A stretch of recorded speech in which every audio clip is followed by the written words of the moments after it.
System में जब कोई गड़बड़ हो रही हो और फिर उस पर सवाल किए जाएं, सवाल होने के बाद तुरंत ही उस फैसले से यूटर्न ले लिया जाना इस बात को पुख्ता करने के लिए काफ़ी है कि वाकई वहाँ कुछ बड़ी गड़बड़ हो रही थी या फिर होने वाली थी।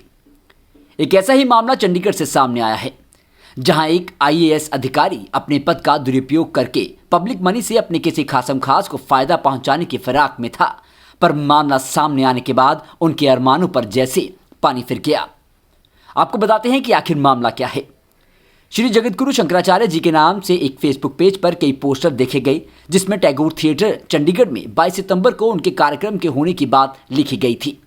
और तो और उस पोस्टर में इस धर्म विशेष के कार्यक्रम को चंडीगढ़ प्रशासन और चंडीगढ़ टूरिज्म के सहयोग से होने का दावा भी किया गया था, जिसका सबूत दे रहे थे उन सभी पोस्टरों पर छपे चंडीगढ़ प्रशासन और चंडीगढ़ टूरिज्म के लोगो।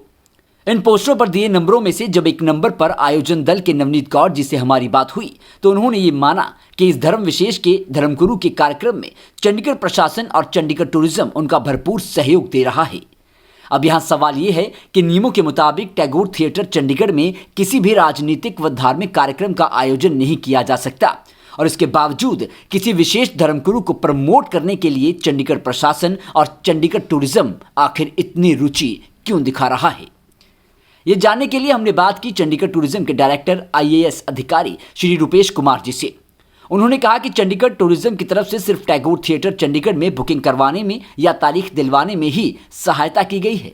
इसकी पेमेंट पूरी पीठ वाले ही करेंगे।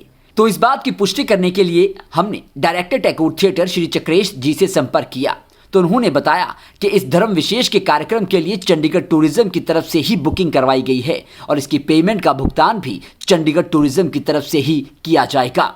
कि यहाँ पे मेरे ख्याल से एक पूरी पीठ वाले शंकराचार्य जी का यहाँ पे प्रोग्राम है टैगोर थिएटर में। अच्छा जी। हाँ जी, तो उसकी बुकिंग किसने करवाई है? उसकी देखिए वो कल आप पता करिएगा, है ना, क्योंकि आज तक ऑफ है ना। ओके, नहीं वो तो पता होगा ना सर किसने करवाई है। पूरी पीठ वालों ने करवाई है, मेरे ख्याल से टूरिज्म ने करवाई है, जो मुझे पता चला है। हाँ, शायद टूरिज्म की होगी। टूरिज्म ने करवाई है, तो उसकी पेमेंट टूरिज्म करेगा मतलब। हाँ जी, हाँ जी। इसके बाद एक और नया सवाल खड़ा हो गया कि आखिर यहाँ झूठ कौन बोल रहा है, डायरेक्टर टूरिज्म आईएएस अधिकारी श्री रूपेश कुमार जी या फिर डायरेक्टर टैगोर थिएटर श्री चक्रेश जी। इस बात को पुख्ता करने के लिए हमने फिर बात की डायरेक्टर टूरिज्म आईएएस अधिकारी श्री रूपेश कुमार जी से। अब हमारे सवालों के सीधे जवाब देने के बजाय डायरेक्टर टूरिज्म अपने शब्दों के जाल में हमें फंसाने की कोशिश करते नजर आए। इस बीच हमने एक और सवाल किया, आखिर कोई कैसे अपने निजी प्रचार के लिए चंडीगढ़ प्रशासन और चंडीगढ़ पर्यटन के लोगों का इस्तेमाल कर सकता है।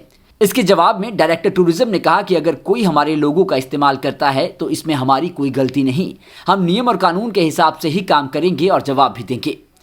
जब हमारे सवालों का संतोषजनक जवाब डायरेक्टर टूरिज्म की तरफ से नहीं मिल पाया, तो हमने इस बात की शिकायत होम सेक्रेटरी श्री नितिन यादव जी से की और साथ ही एडवाइजर श्री धर्मपाल जी के संज्ञान में भी इस मामले को लाया गया, जिसके तुरंत बाद ही वह कथित फेसबुक पेज डिलीट कर दिया गया। डायरेक्टर टैगोर थिएटर के मुताबिक इस धार्मिक कार्यक्रम की बुकिंग टैगोर थिएटर में चंडीगढ़ टूरिज्म विभाग की तरफ से करवाई गई थी और उसकी फीस का भुगतान भी चंडीगढ़ टूरिज्म की तरफ से ही किया जाना था। अब यहाँ कई सवाल खड़े होते हैं। पहला सवाल, डायरेक्टर टूरिज्म आईएएस अधिकारी श्री रूपेश कुमार जी की तरफ से किसी धर्म विशेष के धर्मगुरु के इस धार्मिक कार्यक्रम की बुकिंग को लेकर आखिर झूठ क्यों कहा गया?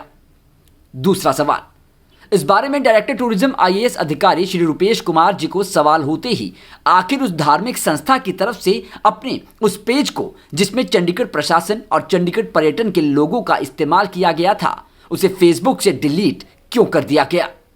तीसरा सवाल, अगर उस धार्मिक संस्था की तरफ से बिना अनुमति के चंडीगढ़ प्रशासन और चंडीगढ़ टूरिज्म के लोगों का इस्तेमाल अपने निजी प्रचार के लिए किया गया था, तो क्या डायरेक्टर टूरिज्म आईएएस अधिकारी श्री रूपेश कुमार जी उस संस्था पर या उस धार्मिक संस्था से जुड़े लोगों पर कानूनी कार्रवाई करेंगे या फिर नहीं? या फिर ये समझा जाए कि कोई एक आईएएस अधिकारी अपने पद का दुरुपयोग करके पब्लिक मनी से अपने किसी खासम खास को फायदा पहुंचाने की फिराक में था, पर उठते सवालों ने उनके मंसूबों पर पानी फेर दिया। Bureau report, the खबरसार।